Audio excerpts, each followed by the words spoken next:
আছে না গরম ভাতে বিলাই বাজার উচিত কথায় বন্ধু বেজার, আর তেমনই একটি চাঞ্চল্যকর ঘটনা এখানে ঘটে গিয়েছেন যা দেখলে রীতিমতো আপনিও অবাক হয়ে যাবেন।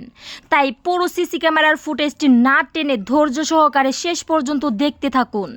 এখানে কি ঘটছে, কি ঘটতে চলছে, এমনই একটি চাঞ্চল্যকর ঘটনা এখানে ঘটে গিয়েছেন যা দেখলে রীতিমতো আপনার গাও শিউরে উঠতে পারে।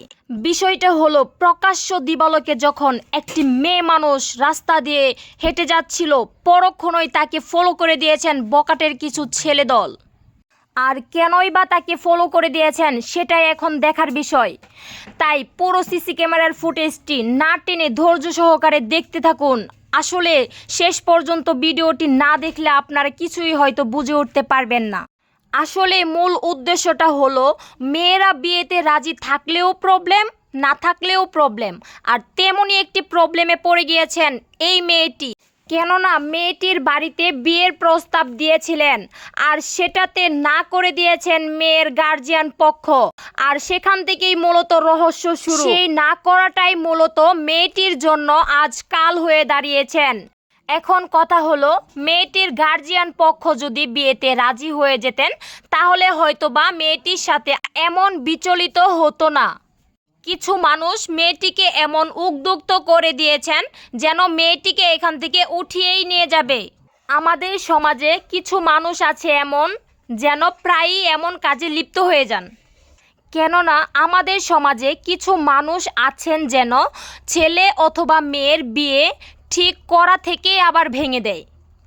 আর এখান থেকেই মূলত শুনতে পাই প্রায় জায়গাতে, প্রায় এলাকাতে এমন ঘটনা অহরহ ঘটে যায়। আর এখান থেকেই মূলত আমাদেরকে অবশ্যই সতর্কতা অবলম্বন করতে হবে যেন আমাদের জীবনে আর কখনোই এমন ঘটনা না ঘটে যায়। ফুটেজটি দেখে যা বোঝা যাচ্ছে, মেয়েটিকে ধরে রেখে তারা কোনো না কোনো যানবাহনের ব্যবস্থা চালাচ্ছে। কেননা মেয়েটিকে এখান থেকে কিভাবে উঠিয়ে নিয়ে যায় সেটাই এখন আমাদের দেখার বিষয়। তাদের আশেপাশে হয়তো আরও কোনো লোক সেটিং করে রেখেছেন যেন মেয়েটিকে এখান থেকে ধরা মাত্রই উঠিয়ে নিয়ে যাবেন। আর এটাই মূলত তাদের মূল উদ্দেশ্য।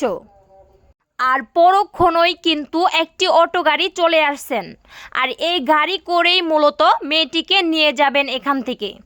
ভিডিওটি যদি ভালো লাগে অবশ্যই বেশি পরিমাণে ভিডিওটি শেয়ার করবেন, লাইক কমেন্ট অবশ্যই করবেন।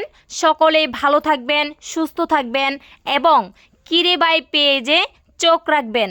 ধন্যবাদ।